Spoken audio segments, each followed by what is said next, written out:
Hi, everybody. Thank you so much for being here. Thank you for taking the time to tune in to this broadcast. We believe that parenting may be the most rewarding and the hardest job in the world. Um, for us as parents and caretakers to do the best job that we can with our babies, we really deserve a lot of support. So, Grace and I in this series are covering ways that we can respond to our babies with warmth, as well as building some support for ourselves as parents and caregivers. Um, and I am Laura Minigrode. I'm a certified hand in hand parenting instructor. I'm in Austin, Texas. I am the parent of a 12-year-old, a 15-year-old, and a 17-year-old. And what brought me to hand in hand was the amazing tools that create powerful connection with children and allow me to create a support system for myself as a parent, um, and led me to be the parent that I've always wanted to be, or closer. I'm Grace Fleming, married and a mom of a 26-year-old. My family lives in the San Francisco Bay Area, and I'm a hand-in-hand parenting instructor too. I adore the intelligence, the respect, and the warmth hand-in-hand parenting embodies. I wish I had them when my son was a baby. But now I'm using them with people of all ages, infants, preteens, teens, adults, and even people older than me. So today, thank you, Grace. Thanks for being here. Today's topic is separation anxiety recovery. We're going to talk about baby separation anxiety and tools for easing it. Laura, first of all, why does my baby get separation anxiety? Separation anxiety is actually a survival instinct, and it's normal developmental reaction. Your baby's reacting to your absence out of the instinct to stay connected with you. So for little ones, you're not there, it actually feels dangerous. It feels like they're not going to be okay, and these are really very real fears. And it's important to remember, like that is a real intense feeling. So important to honor it. But at the same time, you also need to know and remember that your baby is going to be just fine. He's really safe, and he's loved, and he has you. So that will help carry you through that separation anxiety. Ooh, so it's my baby's instinct that tells him he might not survive or he might be in danger if I'm away, or turning around. um, and you're saying it's developmentally normal and good. I'm glad for that. But I remember when I went back to work, I had to leave my baby with a caregiver.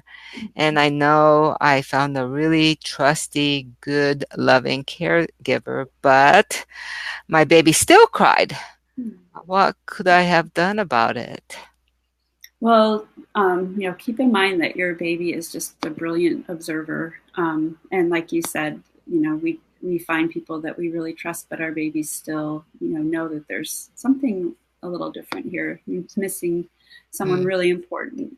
But one of the things that is just incredibly important, because your baby's such a brilliant observer, is that you're calm. Any bit of calm that you can bring to the situation is going to be really helpful, because he's going to pick up on your feeling state so well. ah. So if he's already upset, no matter how calm I am, I will end up not feeling so calm. How am I supposed to be calm when my baby's so upset? Yeah, yeah, exactly. It's just really so challenging. I just can't. I don't know if I can think of a more challenging situation as a parent of a baby. That that's probably the hardest. It goes back to some of the tools that we talked about in our first session when we talked about responding to crying, about finding just that one little piece of calm for ourselves before we respond. Um, just because, um, when we can take a breath or just feel something calm inside of ourselves, we're better able to just hold, be present for our baby and be able to respond to them um, with Mm, our listening. So the chance to be listened to by someone else can make a really big difference for us to get there. Hand-in-hand yeah. parenting's tool of listening partnership has really helped me to stay calm in the face of upset, and Wow. speaking. I could have used that 25 years ago.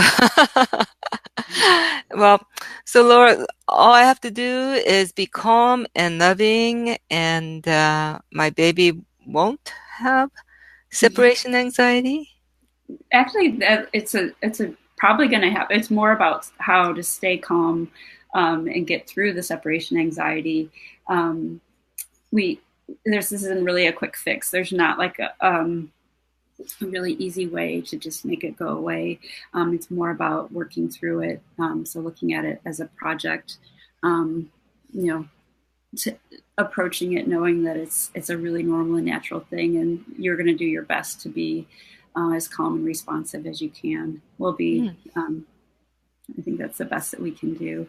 mm-hmm, So let's talk about these steps. I've got a little bit of a 4-step process here for mm-hmm, easing separation anxiety or approaching it. uh-huh, And I'm going to say step 1 is connecting well. So that's step 1, is to make sure that you or do the best you can to give your baby a big dose of connection using special time, which is the mm, tool we talked about, mm, um, I think, in our last class, um, to mm. really connect. Take some time before you have to separate. Yeah, Mm-hmm. okay. It sounds great. Playing with my baby with my full attention and warmth without distraction. Would you Mm-hmm. say a minute or 5 minutes? Something like that? Yeah, I think seeing where your baby is comfortable, make connection when your baby is returning your eye contact and responsive, and staying close, following your baby's lead, and just really delighting in being with her with undivided attention for however long that 1 minute to 5 minutes, depending on how your baby responds. Ah, with the I want to play cues, I remember that, and I Mm-hmm. want to stop playing cues. Mm-hmm. I Yeah. see. Okay. Yeah, special time is really about following the lead. So it's a really good, Mm, mm, those cues really fit in well with that. It gives you a little bit of information about what your baby's enjoying. mm-hmm. Okay. Yeah, so that's step 1. When you can do that, sometimes you can help fill up the connection so that the separation can be a little bit easier. Mm-hmm. And step 2 is when it's not easy, or what the feelings that do come up in response to separation, for you to be able to give yourself enough time to really be able to listen. Know that feelings can come up, and it doesn't mean you didn't do it right. You're step 1 or whatever you're doing. It's not about you doing it wrong. Ah, This is such a normal thing for your baby to have feelings and to communicate his feelings through crying. mhm, Remember, crying is communication for babies. So it's got mm, something to say, and the more you can be able to listen, it can help also move through the separation anxiety, and be okay. able to stay there and listen. Ah, so this is when my baby's crying for reasons other than I'm hungry, wet, I'm in pain, I'm tired, I'm bored, Mm-hmm. and I'm kind of the baby's really crying out of fear and anxiety about me leaving. Yes, Um, exactly. yeah, stay listening, which we mentioned in prior. Well, Mm-hmm. how long do I need to listen to my baby? I think that the more, as long as you can stay calmly and responsively listening, I don't think I could put a time on it because there's a lot there. Um, and know that also this next step that we're going to talk about is when you can't listen anymore, when you have to leave to go to work, Mm. Mhm. um, you are going to have the caregiver there, and the more you can have confidence in your caregiver, it's a really powerful step. So, Mhm. because we talked about your baby being such a brilliant observer, your Yeah. confidence and trust of the person that who is going to be taking care of your baby um, is going to make a really big difference. So if you pat her or him on the shoulder, or you speak in a friendly tone, really trusting, make a good eye contact and smile, use a relaxed facial expression, um, that's really going to help a lot. And so your caregiver can pick up where you left off. Mhm. Um, it's there's such I'm fascinated by this research that's shown that even 2 month olds are really paying close attention, are really affected by the relationship between the adults, Mhm.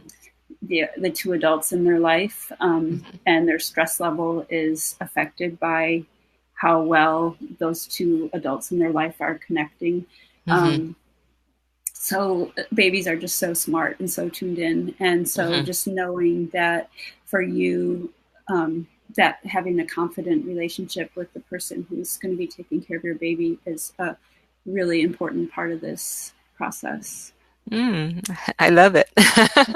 I I love this idea of my baby being a brilliant observer. I Mm-hmm. really love the respect with which we can treat our babies as an intelligent being. Yeah, it's just so amazing how in tune they are and how much they are paying attention to. It's just fantastic. Yeah. Yeah. And then there's us, right? Our Yeah. feelings. Mhm. Ah! Yeah, and it's big. The last step is just make sure you don't ignore these really big feelings that you have, because um, you know it's it's also a very important survival mechanism for you to respond to your baby's Mm, cry with mm, feelings of being upset or um, concern, and it can bring up fears that you have. It can bring up anxiety. Just there's no end to the things that can be triggered. So I just want to emphasize, like, it's really important for you to not ignore those feelings and try and tell yourself it's nothing. Um, it sounds like I'm saying two different things, because I'm saying your baby is going to be completely okay, and uh-huh. you are also really completely allowed and should feel very entitled to feel your feelings about this whole process. Mhm. So get support for yourself, find Yeah, someone who can listen yeah. to these feelings, because the more you're able to get that, it will help you move through this process well. Okay. Yeah, that sounds great. Um, so this fourth step you mentioned at the beginning too. Mm-hmm. So having a listening partnership or a listening partner, somebody who will be willing to listen to me freaking out, Mm-hmm. can be a key to all the emotional roller coasters we need to ride as Yeah. parents. Yeah. All right, so I think you introduced three tools today. Mm-hmm. Listening partnership to feel good as a parent and work out our fears and anxieties. Special time to playfully and deeply connect with my baby to help him feel secure and loved. And stay listening to send a strong message to my baby that all is well, all Mm-hmm. his feelings are okay, and I'm there for him as he works through his fears and anxieties. Um, which would be good for my caregiver to have too, these tools. Doesn't that, Mm-hmm. yeah, not just for us leaving the baby, but for the Yes. caregivers. Mm, Yeah. Yes. I mean, it would be amazing to share these tools and for them to understand about um, if people that work with babies yeah. have to learn a lot about crying. Mm, It can be very challenging for them to listen to. So mm-hmm, mm-hmm. caregivers need listening partnerships too. Uh-huh, uh-huh. Great. Well, thank you so much. Really, really good tools for us step by step. And I just love this whole approach. Thank you, Laura. Thank you. Thanks for being with me. And we are going to share the tools, kind of a little summary that Grace just gave. We'll share in the comments here, and we'd love to respond to questions. Um, let's see, I see one question. Oh gosh, I'm going to respond in the comments. Thank you very much for posting your question. I really appreciate it. And I think, yeah, stay tuned for comment replies and for more, a few notes in the comments. Thanks everybody so much. It's been great to be with you. Thank you. Bye. All right. Bye.